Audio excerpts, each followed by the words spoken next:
Subscribe कीजिए news reaction channel को और प्रेस कीजिए नोटिफिकेशन बेल को ताकि आप पास के लेटेस्ट न्यूज अपडेट्स सबसे पहले।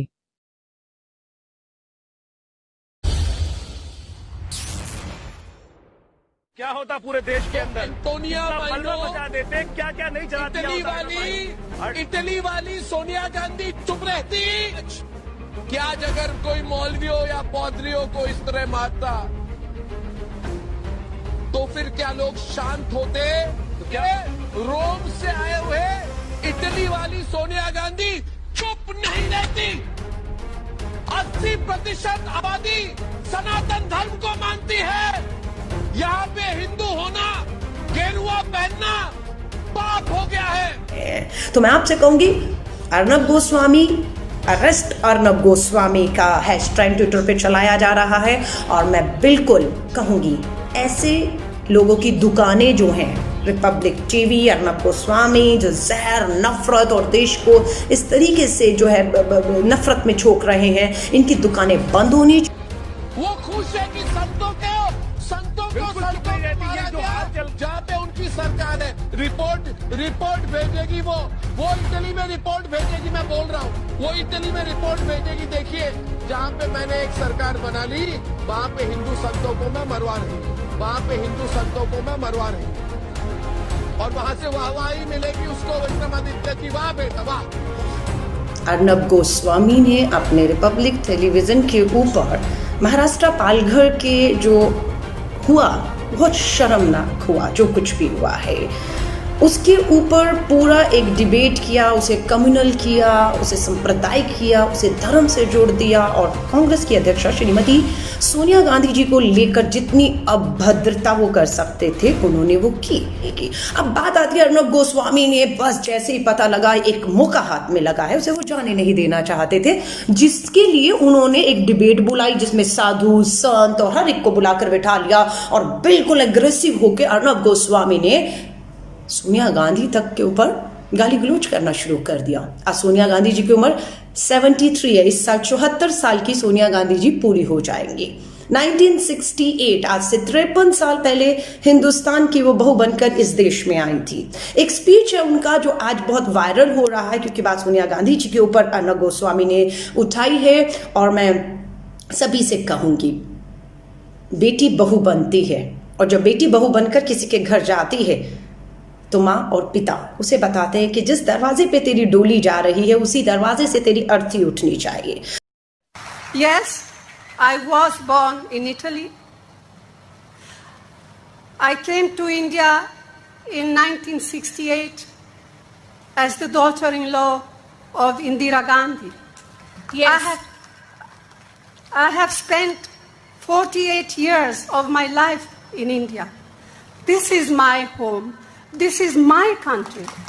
For all of my 48 years here, the RSS, BJP and other parties taunted me to shame me for my birth.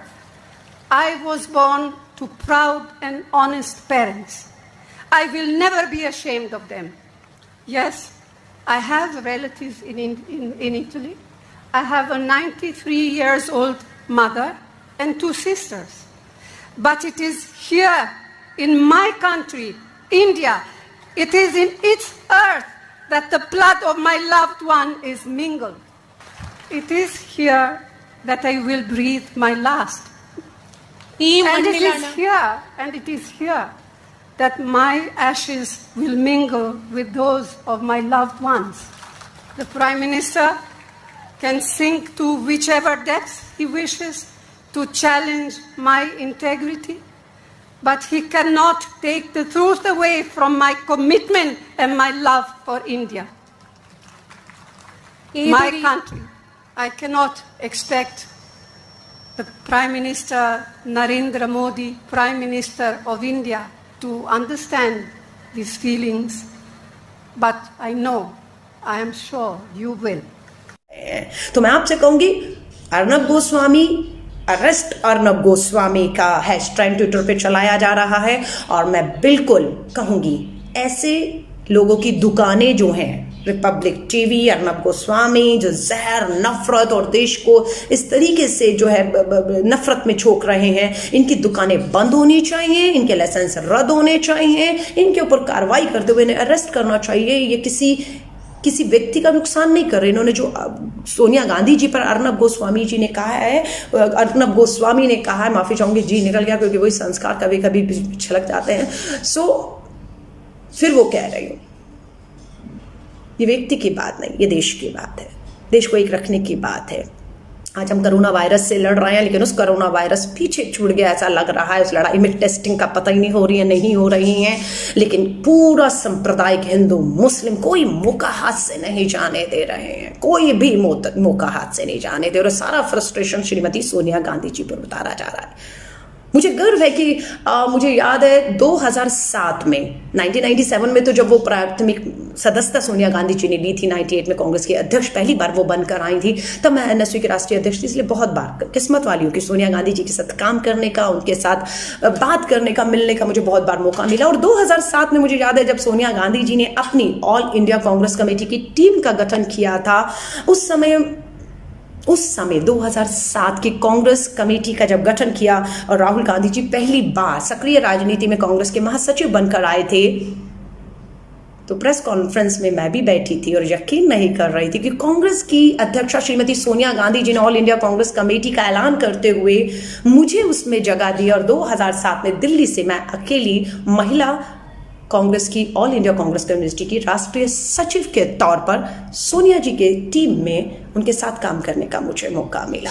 और 2011 तक लगातार मैंने श्रीमती सोनिया गांधी जी के साथ उनकी टीम में राष्ट्रीय सचिव कांग्रेस के तौर पर काम किया। उनकी सोच, उनकी विचारधारा, उनको संघर्ष करते और उनसे बहुत बार निराश होते थे, हताश होते थे, राजनीति छोड़ने को करता था तो उनकी तरफ देखते थे कि उन्होंने जितना सुना है, झेला है, सहा है और इतना कुछ उनके सामने हो गया, फिर भी वो डटी रही, छोड़ा नहीं उन्होंने। और हम फिर एक बार हिम्मत मिलती थी और आगे बढ़ जाते थे। तो मैं उन भाग्यशाली में से हूँ जो सोनिया गांधी जी को बहुत करीबी से जानते हैं और उनके लास्ट शब्द हमारे कानों में रहेंगे कि इस देश की मैं बहू बनकर आई हूँ, जिस दरवाजे से हिंदुस्तान की संस्कृति, रीति रिवाज, धर्म कहता है कि इस दरवाजे में डोली आई है, अर्थी भी वही सूटेगी। और सोनिया गांधी जी ने कहा कि मेरी अंतिम सांस, आज 74 साल की हैं, 53 साल उनको हिंदुस्तान में आए हुए हो गए हैं।